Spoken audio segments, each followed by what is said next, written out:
Welcome to the Orange Hammer Podcast. My name is Corbett Storick. I've been a licensed general contractor for 8+ years, specializing in new construction, renovation, furniture building. I'm the son of an architect and an interior designer, and I've been surrounded in this industry since birth, watching all aspects from concept, design, build, punch list, and of course, all the problems that come up in between. In my time in Durham, North Carolina, I've noticed a significant gap in knowledge between homeowners who need work and the people who do the work. On this podcast, I hope to break down the process of homeownership from the perspective of both the homeowner and the contractor in an effort to help raise the knowledge of homeowners about their homes and the construction/renovation process. I hope you enjoy. If you're enjoying the Orange Hammer Podcast, or if you have a topic that you want covered, or have recently done a project, please contact the Orange Hammer Podcast. The Orange Hammer Podcast is on Instagram and Facebook. Please like and subscribe, share on whatever platform you're enjoying your podcast on. Also, check out our YouTube channel, The Orange Hammer. The Orange Hammer Podcast is proud to be brought to you by CRS Contracting LLC for all your construction and handyman needs, new buildings to renovations, furniture building, EV charger install, or even a TV mounted. You can call me, Corbett Storick. It'd be my pleasure to help you. You can find me on Instagram at CRS Contracting. WSDG, the Walter Storick Design Group, specialists in architectural and acoustical consulting. Check out WSDG.com. And Taylor Bragg, for all your artistic needs in all mediums. You can find her on Instagram at brag_about_art. That's brag, BRGG, with 2 G's. She's the fantastic artist behind the Orange Hammer logo, and she did my fantastic table painting of my podcasting table.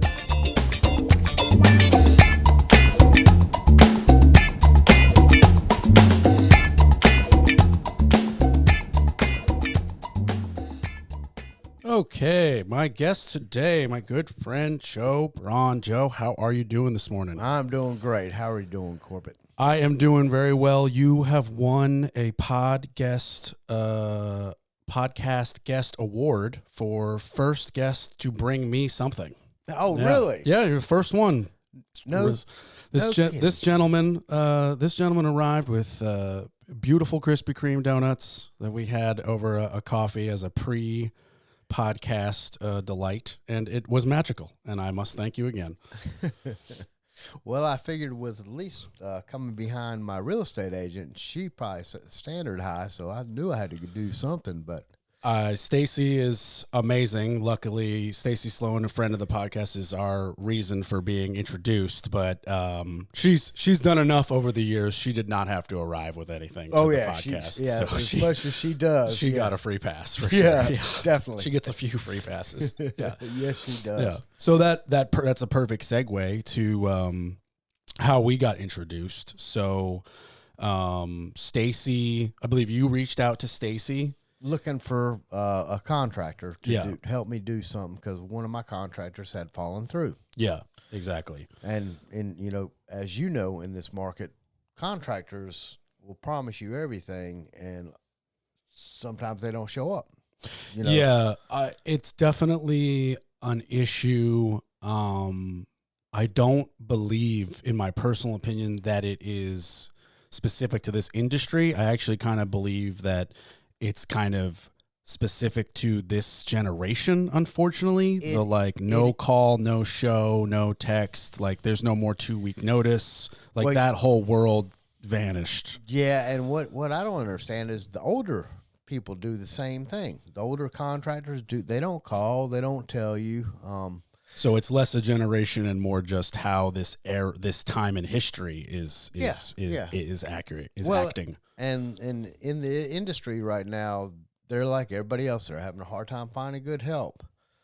But they have so much work coming to them, they can pick and choose. It's never been like this for any contractor. In the last 4 or 5 years, they can blow somebody off, and it's not going to hurt their business. 10 years ago, you blew somebody off, you get people start talking, you get a bad name. Well, there's so many people that need plumbers, electricians, framers, whatever, that, if they don't care, they're not going to call you back, and it's not going to hurt their business. Yeah, you got 20 people waiting right behind you. There is. It's an unprecedented time. I think I said that wrong. In history, where the work simply just outweighs the workers. There's just so much work out there, and it's impossible for anybody to keep. Everybody I know is busy. Yeah. I used to 5 years ago. Not that it was annoying, but every once in a while I get a text or a call from one of my subs. Hey, you got anything going on? Like my sheetrocker would be like, hey, when's the next sheetrock gig? Now I text him and he's like, I'll get to it. It might be 3 weeks instead of in 3 days. Yeah. And I'll be like, yeah, that's fine. I'm good. Just, I'm very fortunate, knock on wood, that like my guy says 3 weeks and it is 3 weeks. There's guys who say 3 weeks and then 3 weeks later he'll be like, yeah, it's going to be another 2 weeks. I kind of got hung up on another job or I forgot about you. And that's well, my last job, I had an electrician, great guy. My normal electrician was so busy, and they did call back. They told me, they apologized 20 times over. They just got 20 houses a week from another company to a brand new house to rough in and do, it's a new construction neighborhood. Right. 20 houses a week to do. So, they've got their hands full. So I used another guy, great guy, but in the middle of it, he took a month-long break going to Florida. Oh, like on a vacation. On a vacation, yeah, right? I needed him the next week, and he was gone. So we had to hold everything up, and he didn't tell me. He did great work. His prices were very good. But, it's just the communication, I guess. Yeah, that's one of those things where you just have to tell you, like, yeah, okay, you planned a vacation before I ever hired you. I'm not going to tell you to cancel your vacation, but I would like to know. Exactly. Like we all have lives. Yeah, like it's your life. You better go take that vacation. You only get one life. Go take it. And but I don't fault him for taking a vacation. You fault him for not telling you. Yeah, because middle of a job, I'm taking a month off. I would have ended up using another contractor. Nothing against him, but I just needed it. I got a timeline just like everybody else does. Yeah. So when Stacy gives you my number, just to recap a little bit, you're working on that house. I believe it's over on West Main. Yes, West Main Street. West Main Street. 102-year-old house. Yeah, 102-year-old house. And I think I walked in and you had a bunch of new framing up. You had a bunch of old walls still closed, a bunch of new walls opened up, old walls opened up. You're kind of all over the place. And I don't even really remember what specifically you needed, but you were kind of like, all right, I am way over my head on this one. And I just need I need a couple of things checked off. So I'm pretty sure I helped you get that house. Let's see how good my memory is. And then we'll see how good your memory is. I think I helped you get that house re-sided. Yeah. And then I think I kind of just guided you through how to throw down some self-leveler. Yeah. That you ended up kind of doing yourself. Yeah. And then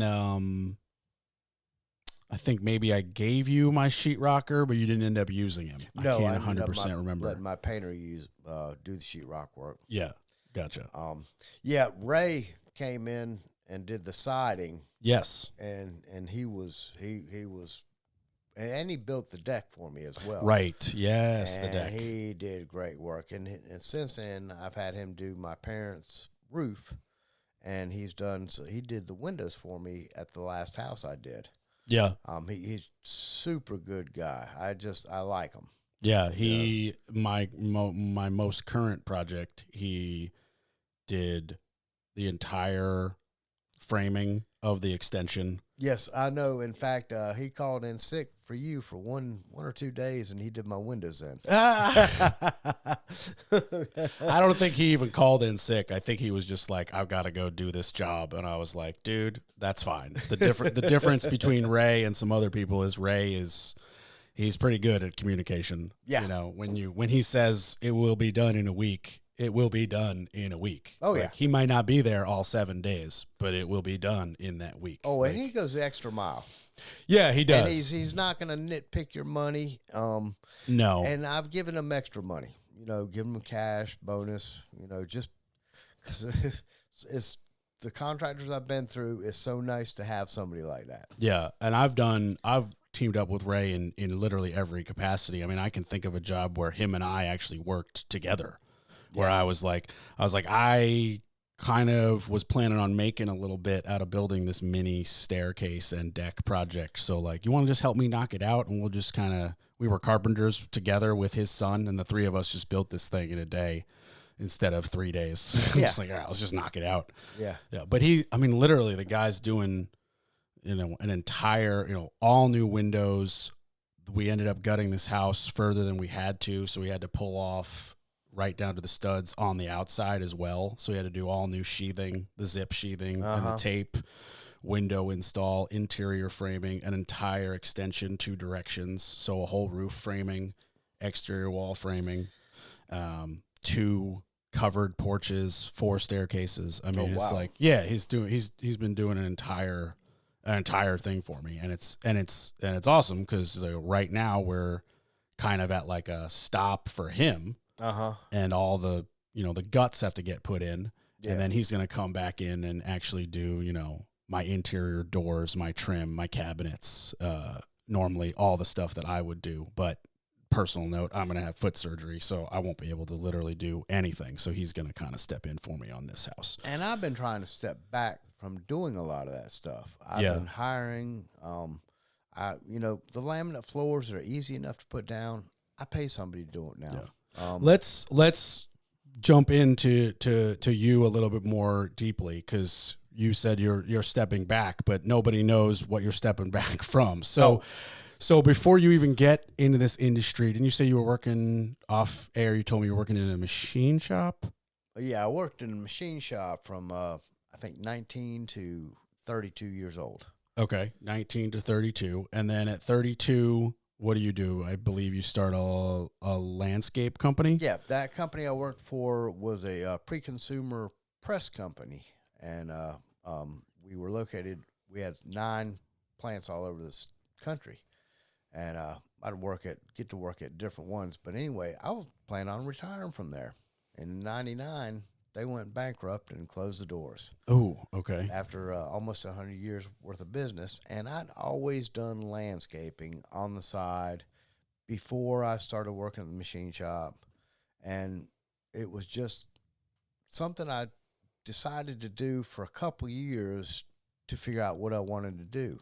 So let's clarify landscaping, because lawn maintenance, basically. Okay, because for a lot of homeowners, the person who does all the exterior stuff might be one person, or in some cases, a lot of people have a landscaper and have a lawn care person, and sometimes they're drastically different. And for example, the lawn guy is very clearly every 2 weeks going to mow your lawn, weed whack where the mower can't get, edge your driveway, blow off the leaves, and you don't see him again for 2 weeks, and it's like $40 to $100 based on your acreage. Whereas your landscaper is trimming and taking care of your exterior trees, bushes, hedges, putting down mulch, adding a rock wall if you want to add a rock wall. Like, he's doing landscape stuff versus the lawn guy. We did all that.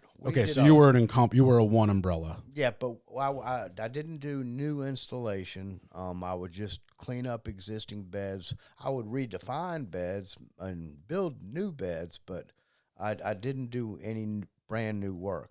For listeners, the flower beds, like, that have the mulch. Yeah. Okay. Yeah. Gotcha. Yeah. Or we build retaining walls. We did do that. Stone and wood, everything. Yeah. I prefer stone because wood, even treated wood after 10, 11 years, has to be replaced.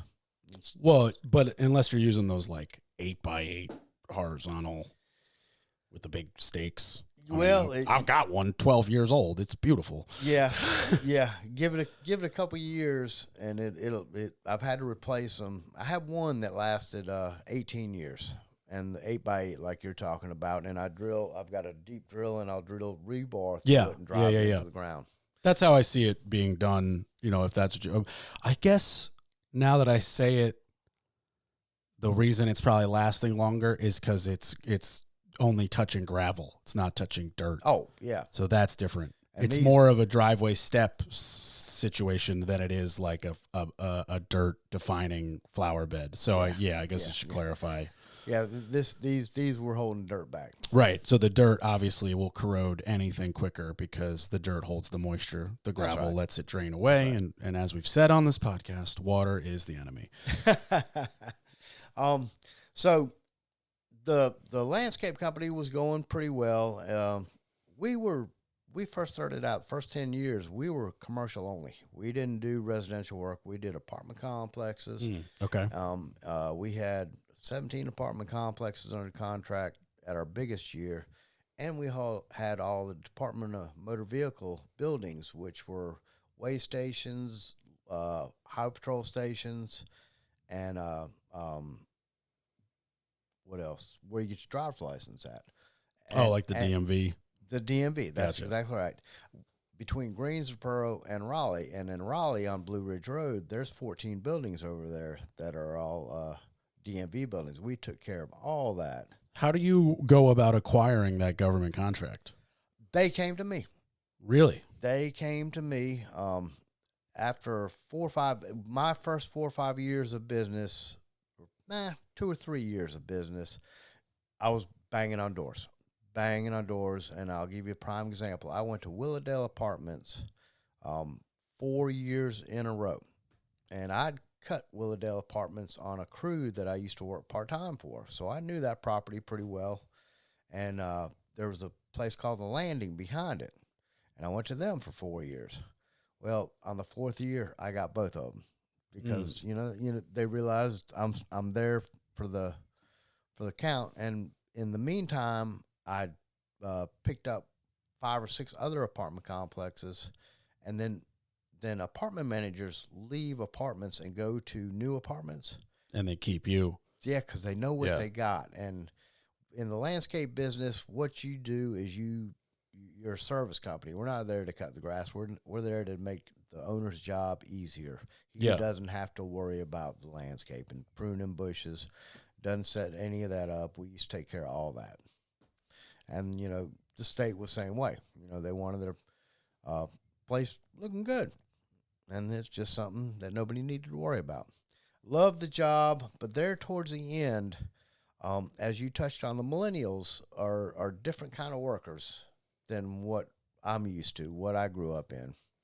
And they are more worried about payday than doing a good job. They don't take pride in their work. They're there to pull time. Where 10 years ago, I had 5 guys work for me. 10 years and previous, had 5 guys work for me. And, they took great pride in their job. And all 5 of them have landscape companies. And one of them's $1 million landscape company right now. That's awesome. Yeah, and he got everything from me because he enjoyed what he did. I was running into where people just wanted a job. They didn't care about what kind of job. They just wanted a job. And he got time for me to get rid of it. Right. Gotcha. So you transition out of the landscape business and into flipping houses. Well, I'd flipped 4 or 5 houses before I got out of the landscape business. Okay. And that's what helped me make that decision to get out of the business and get into flipping houses. Gotcha. So the decision to flip the first house, how does that come about? It was one of my customers, and her closest heir, she passed away. Her closest heir was her niece, and she lived out of state, and she got in touch with me, and we talked, and kind of talked me into buying it. And it's really over in Hillsboro, and I went in and I bought it for $30,000. I put $10,000 in it, and I sold it for $90,000 to a cash buyer with a 1-week closing. I only had the house. It was my first one. I hit the lottery on it. I mean, I got extremely lucky. This is in 13 or 14 before the boom really started happening. I got when I think it was 41 days I had that house, and I got no, it wasn't even 41 days. It was less than 30 days. I doubled my money. More. Yeah. Well, I had 40,000 in it. I had 90 that I sold it for, and it was before I started using Stacy, and it was my first one, so I paid 6% on my commission. So they got 6,000, so a little bit more than doubled my money. And yeah, it was easy money compared to what I've been doing, and quicker money. Yeah. What did you do to the house? We painted it and put carpet down. That's it. That's it. Paint and carpet. The Full bathrooms aesthetic, no anything, nothing but aesthetical. Yeah. No cabinets, no the toilets, everything was in great shape. The lady took very well care of the house. Yeah. Wow. That is not the success story that most people are used to. Well, that's that really is winning. I mean, if you want to, yeah, that's really winning the lottery in the house flipping business. And that was my first one, and that's that. I wasn't thinking about it. I've got a lot of friends that have rental houses that they don't flip houses, but they have made investments in real estate. And I thought maybe one day, and this fell in my lap. And after that, I couldn't wait for the next one. Yeah. And that one was a double wide trailer, and the second one was a triple wide trailer. Okay. And bought it pretty cheap, and it came with 2 acres, and it was in Rougemont, and I ended up getting maybe about 25% on my money, but I ended up investing 104,000, and we got 145 for it. This is in 14, maybe 13, 14, 15. And that place since is sold 3 times, and the last time it sold for $325,000. Oh, I'm not surprised at all. Yeah. It's an acre of land. It just keeps shooting up. Yeah. So you're still, at this point, you're still flipping just cosmetic. You don't even have to think about a permit or any, I mean, no. To paint the walls and put down carpet. Well, I do most of my kitchens, and I do bathrooms. That was the first couple. Now, the triple wide trailer, we had to redo the bathroom. I did not pull a permit on that. That was my second one. I was still cutting grass, and I wasn't attuned to all the rules like I am now. Oh, yeah. The first house I did was a complete full gut, and we did not get a building permit. Ask me how it even made it through. I don't even know. It was like 10 years ago, and I don't own the house anymore. But, I don't. My subs all got permits, which is the even funnier part. I don't know how they, because like now you have to, the sub has to be like, yeah, my electric permit is under this building permit, or they won't get an electric permit. No, actually, I did a house in Durham on Milton Road last fall, and by their rules, we put a new HVAC system in. Actually, there was no HVAC system in the house. We put one in, ran all ductwork. I made him pull a permit, and we added a shower. I made the plumber pull a permit. And I talked to the county, LDO, Land Development Office, multiple times. They said, no, you don't need a permit. And I was not tearing down a wall. Everything we're doing, we're tearing stuff down. That's why they say that's why I need a permit rather. Well, yeah. I'm not saying, for the record, I'm not implying you do anything illegal. No, I know that you call. I try to make sure.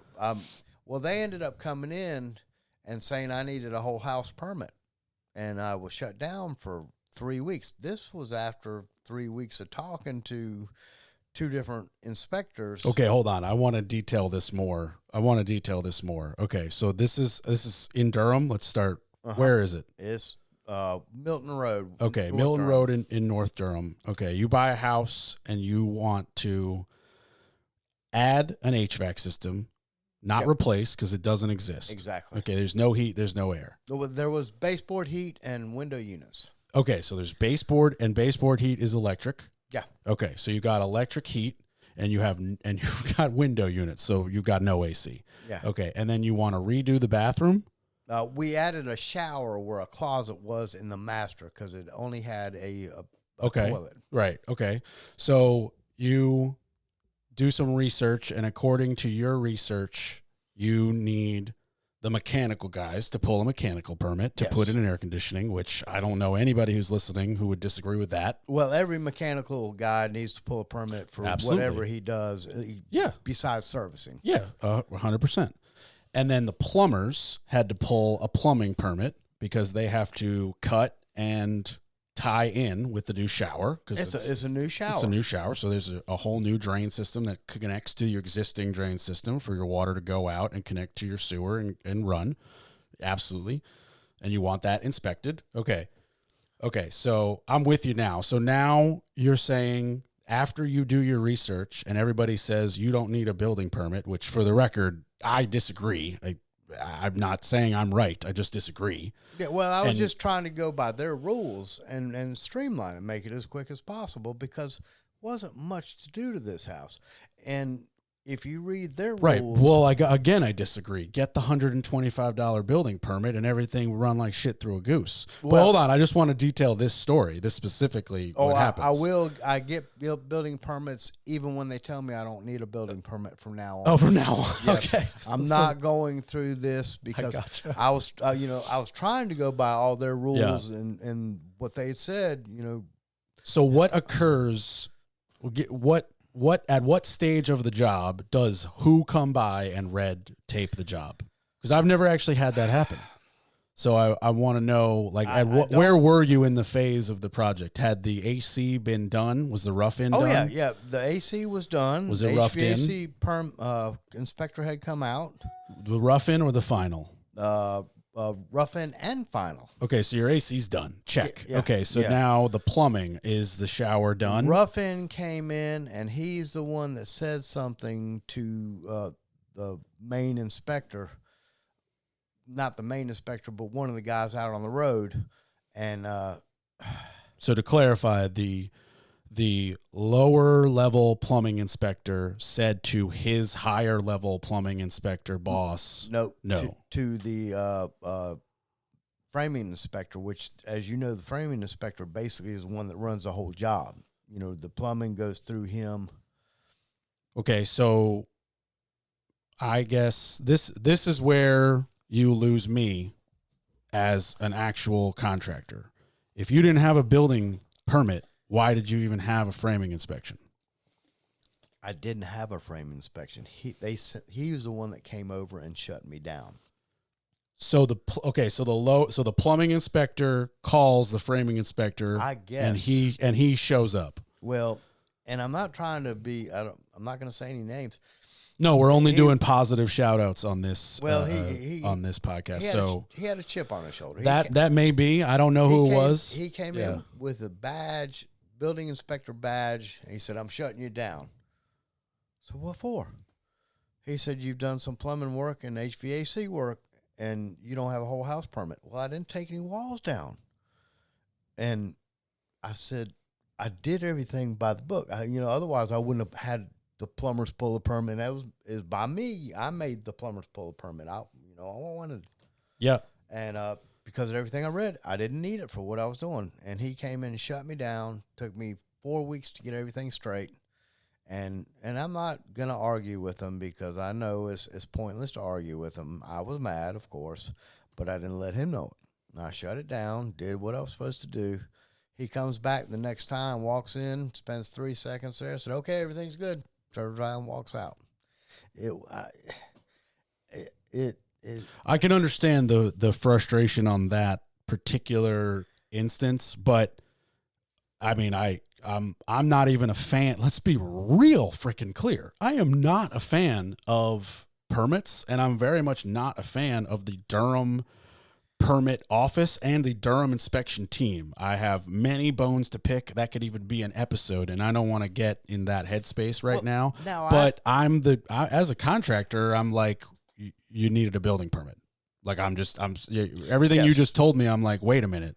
The plumber, my plumbers have a hard time pulling permits for that kind of project. It can be done, but I'm like, okay, if you're really adding, you're doing both of those things, that much plumbing and that much HVAC. I'm like they report under the umbrella of a building permit. Like that's kind of how that works. Well, that's how it works. But say you're doing something at your house that you live in, and this is the way I was doing it. You pull a permit. You don't pull a whole house permit. You get your bathroom remodeled. You just pull a plumbing permit. Your HVAC goes out at the same time. Yes, but you just made a very clear distinction that I'm going to call you out on.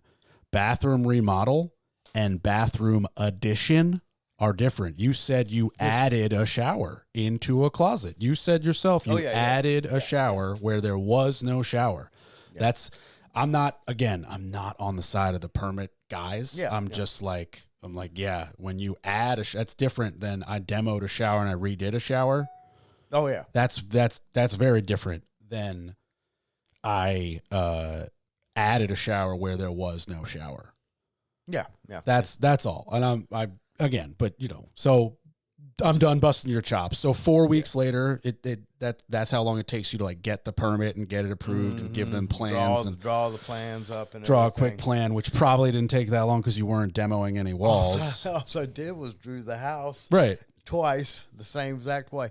The where we put the shower, it was in the master bedroom, and it was a toilet, and there was a huge closet. We just put the shower right there. Right, so you changed no walls. You took down some sheetrock and added some cement board, and then you tiled, and you added a drink. Yeah. No, I get what you did. I'm trying to play the devil's advocate because as somebody who does this for a living, and you are kind of now also, you see these inspectors more than once. So you got to stay on their good side, even job to job, because you just... From my experience, Durham inspectors, the ones I've run into, they have helped me. There's one that was doing the Main Street house.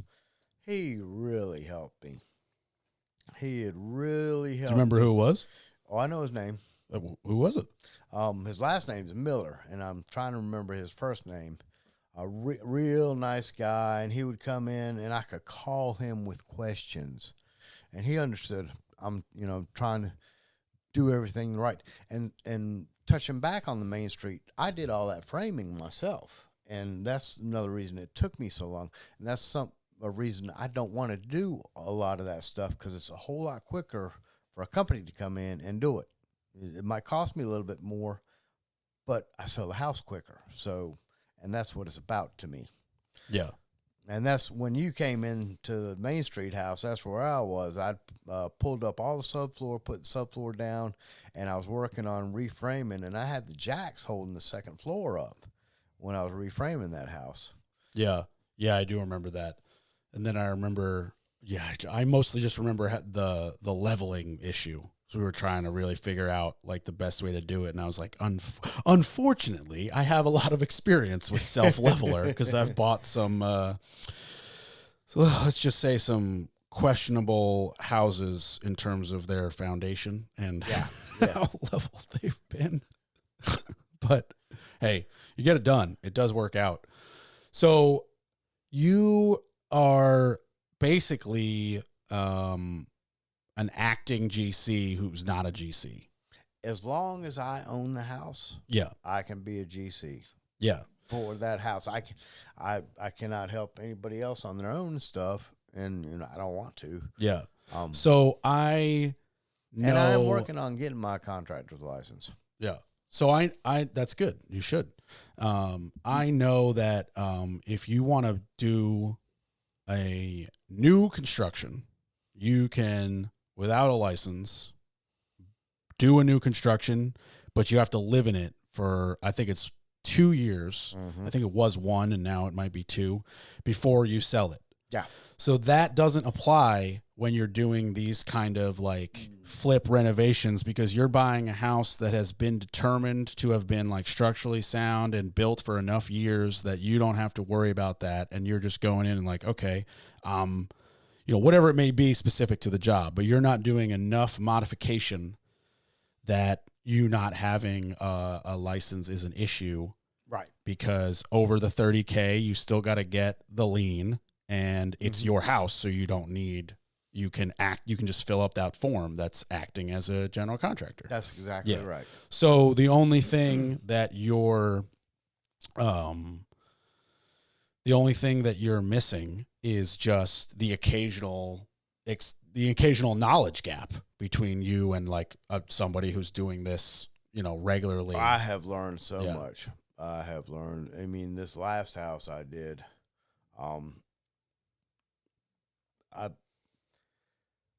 I learned the worst lesson I've learned, unfortunately, is I cannot take people's word for what they say they're going to do. I always have to check every little thing.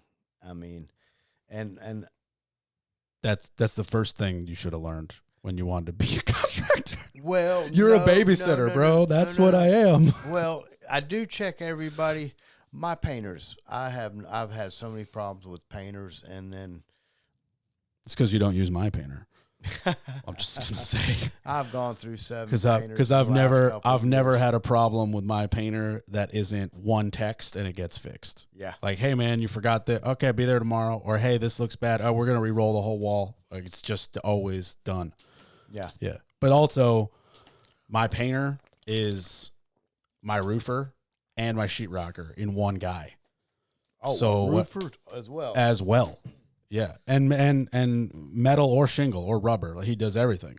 Yeah. So he knows when I'm doing an entire house remodel, I'm like, he knows that like he's about to get a nice chunk of work. Yeah. So like he doesn't gouge me because he knows he's getting a good chunk of work. Mm-hmm. And every time I price check him, if he's high, I'm always like, hey man, I need that for a G off. And he's always like, I can do 500. We always work it out. And again, the more important part of just like every time I'm like, hey, that's just like a little off. Okay, I'll be right there. Like, it's just. Yeah. What I've started about 4 years ago is every single day at the end of the day, whatever contractor I have there, we're walking through looking at everything they've done. So if I see something, they're there to see it, and I want to hear what they got to say. And, it's not like calling somebody on the phone, so I do that with everybody now. And that was, I made the mistake and took people for the word. Yeah. And it's, that's not a bad system. I don't do that exactly, but I definitely do. It works best for me. Yeah. That way, any problem gets taken care of like that. Yeah. Before any money is exchanged or anything. And another thing is, my contractors are done. As soon as the inspection is signed off, I write a check. Oh yeah. I do the because exact in this same world, if you net 30 them, well, they're not going to get back to you that quick. They're going to get back to you very quick if you pay quick. Yeah. I'm fortunate in my personal experience that now I'm using the same subs for several years now. Yeah. So the rapport is drastically different in that department. Yeah. But even still, like a lot of them live in Durham. They live 10 minutes away. Yeah. Like, hey man, I'm at the movies. I'll drive to your house tomorrow for breakfast and leave you a check. Like, it's not, it's that type of thing. Or like, hey, I left it under my mat. He has to drive 10 minutes to snag it. Or like my plumber and I, he's always like, hey man, yeah, we passed the inspection. And I'm like, oh, okay, cool. You want to come get a check? And he's like, well, I'm actually going on vacation. Can I get it from you in 10 days? I'm like, yeah, that's fine. And he's like, I know, we're good. Like, he's a fellow Yankee fan. He's been my plumber for 8 years. Yeah. So it's like, there's a change of rapport sometimes. But I remember, when I like first hired my tile guy, and he would call me and be like, hey, we're about to be finished in an hour. You should come here with the money. And I'd be like, okay, dude, like, you okay? Like, sure. And then like 30 minutes, he'd be like, are you on your way? I'm like, now it's a little different, Charles and I, it's like, if a day goes by, everything's fine, but it's just like, when you start doing, larger projects like you're doing, it's different. when you're doing that like whole house and those people can see like, oh, okay, this guy's doing like an entire house. Like and then we're doing in the next house, and then you're doing the next house. And it's like, all of a sudden it's like, I'm this, the sub realizes that like they are our main guy. Yeah. Like Ray doesn't haggle us for money. We're happy to pay that dude, Oh, yeah. who's so happy for the work he does so fast. So if you were talking to, a 24-year-old kid who's working at Verizon and he hates it and he wants to get into house flipping, what would you tell him? Because you sit here with what I would consider a unique perspective of you are a GC without a license, successfully flipping houses, successfully making money. Yeah. I might add successfully having fun. Oh yes. This whole thing has afforded me time to enjoy life. When I had the landscape business, it was 7 days a week. I got a paycheck Thursday of this week, and the last paycheck I got was in March. So in between, I went to the Final Four. I've been to the beach 15 times. I've been to Florida on a fishing vacation for 7 days, and we're gambling junkies. We've gone to Atlantic City 6 times, and we're going back. It's given me time to do that, and it's something I didn't have time to do before. Yeah, and and I mean you're a family man. You're having time with your family that you didn't have. Yeah, that's important. Yeah. It's good to an extent. Well, okay, touche. I don't know that much about your personal life. I'm gonna just generally say that family time is good. So yeah, I mean, so like that unique perspective is drastically different than mine. I like studied to be a general contractor, and I have partners, and we very much were like, let's buy a house, let's gut a house, let's make it brand new, let's rent it out. And now we've done that 11 times, and we are in the middle of the 10th one because we sold one. Yeah. So like I'm in a niche that is not the norm. With partners and family support and stuff like that.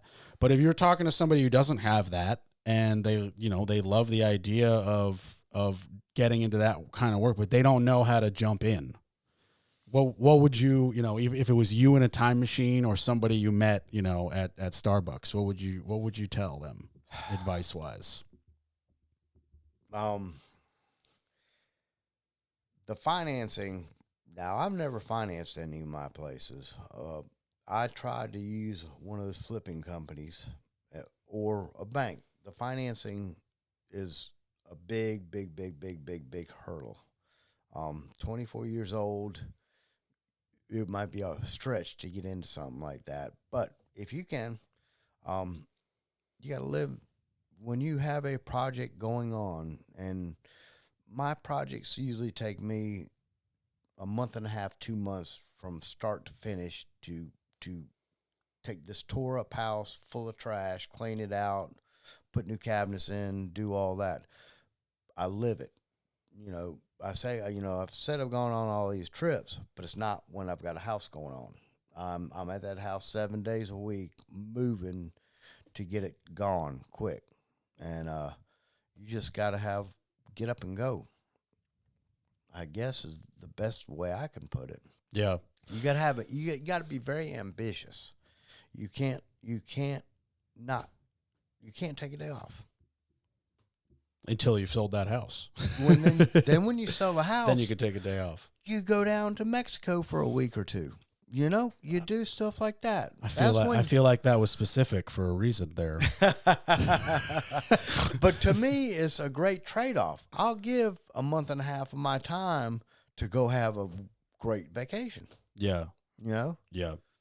Yeah. I mean, it's obviously not a life that everybody can, or more importantly, wants to do. Not everybody wants to be in charge. There's a level of stress that comes with that. A lot of stress. You've got to manage paying everybody instead of just doing your job and getting paid. Well, and you're also talking $250,000. I mean, to some people, that's not a lot of money. To me, that's a lot of money. To me, that's a lot of money. And that's, yeah. you know, you got that. You're gambling. You Yeah. are gambling, and it's a gamble, and it's stressful. Yeah, it's definitely a gamble. I mean, obviously, you can do things to negate the level of gamble or risk, as you might put it, Yeah. but it is still always a gamble, Yeah. like life. I mean, there are no guarantees other than what death and taxes is the saying. That's right. So, yeah, I mean, it is a gamble. Less in the triangle. Yeah. Less of a gamble in the triangle. This has been unprecedented. I mean, you know, in 2008, the rest of the country got hit. We got hit a little bit here, but not as hard. How long you been in the triangle? 75. Since 75. We moved to Durham in 1975. Wow. So you have seen quite the change. Oh, yeah. I was here before South Square was built. The mall, South Square. Oh, you South Point. No, South Square. Oh, I don't even know what South Square is. It's over there. It's where Target is now off of Chapel Hill Boulevard. That used to be a mall. They tore that down.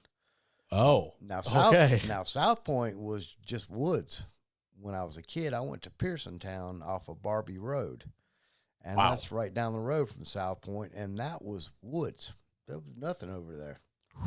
That side of town, 54 and 55, the food line was there, and that was the only thing there at 54 and 55 when I was a kid. 40 didn't come through here. 40 didn't come through here until 93 or 94, I think. 40 didn't come through till the mid-90s. Yeah. Whoa. Yeah, I've seen this area change a whole lot. But 95 still did. Yeah, 95 and 85 both. Okay. I was about to say, I was like, there had to have been a road. Yeah. Yeah. I mean, I wasn't even thinking about like that massive of a highway development or even the mall. My mind was more thinking like in 75, wasn't downtown Durham still kind of popping, and then it went real downhill in the 80s before it came back more recently? Or do I have that history wrong? It was in the 70s. It was starting on its way downhill. Okay, so it was not, you didn't get here to see the prime before the worst, before the new prime. No, okay. No. So did you go to like old school Durham Bulls games in that old stadium? Yeah. Oh, Off of what's Gear and Foster right there in the corner there? Street. Yeah. I like that stadium. It's totally different than, than it was back then. How all the chain link fence around it is open. That was all walls. You're good. All green walls, so you couldn't see into the game. So you couldn't watch the game for free. Ah, okay. Okay. Which makes more sense, because otherwise who would pay if you could just stand there? Yeah, I doubt they have that many people going to the. Did you know, just because I'm such a baseball dork, that today the MLB actually uses the old Bulls stadium to train umpires? Really? Yeah, that's where umps train. I did not know that. Yeah. My dad told me that, because there's no bigger baseball dork between the two of us. We are the baseball dork, my father and I. And he dropped that on me like a couple of years ago, and I was like, "What?" And one day I did walk by and I saw umps training. I actually saw it happen. Cool. Yeah, it is pretty cool. I never would have known that. Yeah. Just a tad bit of baseball trivia for those fellow baseball fanatics. I would say congratulations to the Astros, but nah. They're still cheaters to me. I wanted Bryce Harper and his magnificent beard to hold up the trophy. Yeah, they didn't deserve it. No. And I'm a biased Yankee fan. Sue me. These are the facts. These are the facts of the case. Yeah, I can't change it. I am what I am. Okay, so if we're giving advice to younger people wanting to do this, it's about dedication, like the dedication, the drive, the ambition, the being able to not go out with your friends for 3 months while you do that house and sleep in a sleeping bag on that floor and just figure it out, and then sell that house. And if you want to then have your payday party, go for it, or put it in the next house. That's up to you. That's right. But it's really just about hard work. I mean, I hate to say that that's such advice for everybody, but I It guess is it's really true in It this is. particular case. Yeah. Yeah. I mean, hard work in any aspect of life gets you ahead. Yeah. And then I guess we can't really talk about this type of work without also talking about your network. Because, I mean, even you, with all your hard work and all of your money and all of your time, you still were like, Stacy, I need help. Yeah. And you had to open your network to her. That opened your network to me. And, I mean, around and around we go. And I, basically grew up here. I went off to school here. I know a lot of people. Know a lot of people in the trades. My electrician that I've used for years, they just got so busy. They couldn't help Yeah, it me. wasn't like they maliciously did something. Oh, they were no, just no, like, well, no, we no, grew no. too fast and we can't really take your job. Yeah, I think I heard from my tile guy that his like glass door dude is like, I'm not doing any more residential jobs. I just got this like commercial gig or something. Sorry. Like I'm just it's just like too easy for too good money and I'm good. And I'm like, crap, I was using that glass guy. Yeah. So it's a never ending network that, you have to continue to grow and just like, continue to find the best people. Yeah. Yeah. And going back to people I grew up with, a lot of them are so busy they can't help or they're on their way out trying not to do it. My plumber, he's the same one I've used for 6 houses now, and he's not taking any more work on. He's down to 3 contractors, and I'm one of them. And he said once we all fall off, he's not taking any more on. I think he's 61 or 62, and he's got a couple guys that work for him, but he's ready to be done. Yeah. And so I'm always looking out. And you have to keep your eye out for contractors. You go to a bar and you sit around and listen to these 2 Yankee plumbers and you hire them. That's literally how I met my Yankee Yankee plumbers. He heard my New York accent and my brother's New York accent while he was wasted playing darts at the middle of a dart league. And he goes, "You guys are from New York?" And we go, "Oh, well, yeah." And at first I was like, "Dude, you need to give me 3 feet because you smell like beer." And then he gave me his card. He's like, "I'm a plumber, and I have not used a different plumber." Yeah. Yeah. Shout out to Tommy Adams. Big fan. Yeah. I mean, you never know where you'll find somebody. Yeah. No, it's true. It's true. And I think I owe several continued thanks to Stacy. Oh, gosh, Stacy. Because she comes up with people like, the most random things, and then she'll have a customer appreciation event where I'll meet. It was 2 weeks ago. I met 4 people. Go there? Yeah, I did. We were at the beach. We were supposed to go, but we were at the beach. I'm sure she would honestly rather you be at the beach. That's what you're supposed to do with your free time. Yeah. But I was in town and I was like, well, why not? My girlfriend actually won one of the raffles, which was cool. We got a little basket with candy or whatever. But I got 5 business cards. And I've already programmed in the phone, and hopefully hopefully I don't need the pest guy. Yeah. But I want him on the podcast. And if I do need the pest guy, I've got rentals. Yeah. Bugs are real, especially in Durham. I'm going to give him a call. And that's another guy I've got is a pest guy. He's somebody I grew up with. And every house I buy, I do 3 inspections. Termite inspection. Mm-hmm. I do, most of the time I do a structural investigation. I'll have the engineers come in, and if it's on a septic system, I do a septic inspection. I don't need electrical inspection. I don't need plumbing inspection because I'm going through all that stuff anyway. So you will. That's interesting that you said that. So I just want to clarify what I think I'm understanding. You will cancel the rather standard, I'm using finger quotes here for those who can't see because there's no video. You will cancel the home inspection. Yeah. And you will just go, I don't actually need that. What I need is, as you said, as you just mentioned, septic if it's on a septic instead of connected to the city. And then bugs. Termites, yeah. Termites. And then even though a home inspector would go in your crawl space, you just want an engineer to go under there and go, what's up? Is it broken? Is there a fix? What's the fix? Here's $200. Make it happen. Engineer can, a home inspector has an idea something's wrong, but he can't tell you what is wrong.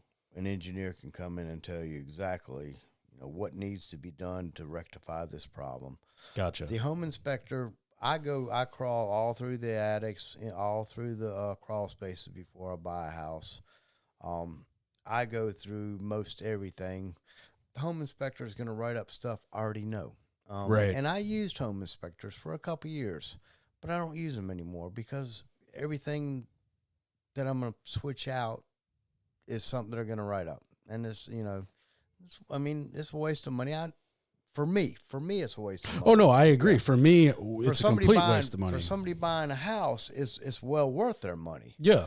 But for somebody like me, it's a waste of money. Yeah. For me, it's a waste of money because I'm even further than you. We gut to the studs. Yeah. We rip all the electric out and all the plumbing out and usually all the HVAC out unless my HVAC guy says it's good, which it has yet to be, except for one house where we kept a heater and replaced and added a new air conditioner. So we kept a furnace, but that was it. That Main Street house, that HVAC system was in good shape. That's one of the few things I did not have changed. Nice. Nice. Yeah, that's it's $7,000 you could save right there if you're not redoing an entire HVAC system and ductwork. I've got a great HVAC guy that came from Stacy, and he is Johnny on the spot, and he's very well priced. Yeah, my AC guy is David Clark from Manor, and I was such a big fan of David's work.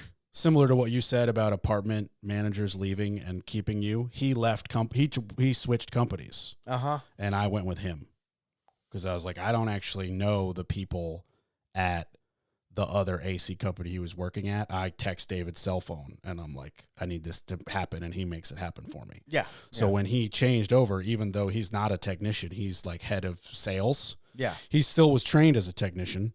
And he can jump in and charge Freon and run a wire and I've seen it happen with like 2 tech guys on my most recent house. He was like, "Oh yeah, I got some yellow, Romex in the truck. Let's just run that real quick. Like, let's get that 220." I was like, and he was in the crawl space 4 seconds later. But when he moved over, I was like, "There's no question. I'm going with him because like we've developed a relationship. He was kind enough to even come on the podcast, and it's just like those connections are worth it to change over with the person sometimes. Yeah. In that case, for me, it was a no-brainer. Yeah, of course. Yeah. Of course. Yeah. Well, Joe, this was really awesome. I really appreciate you coming on the podcast and kind of sharing your story a little bit. And maybe next time we can detail one of your projects from start to finish as an episode. That sounds great. Yeah. Thank you for having me. Awesome. All right. Yeah, I guess that's it. All right. Bye, everybody. Bye. Thank you.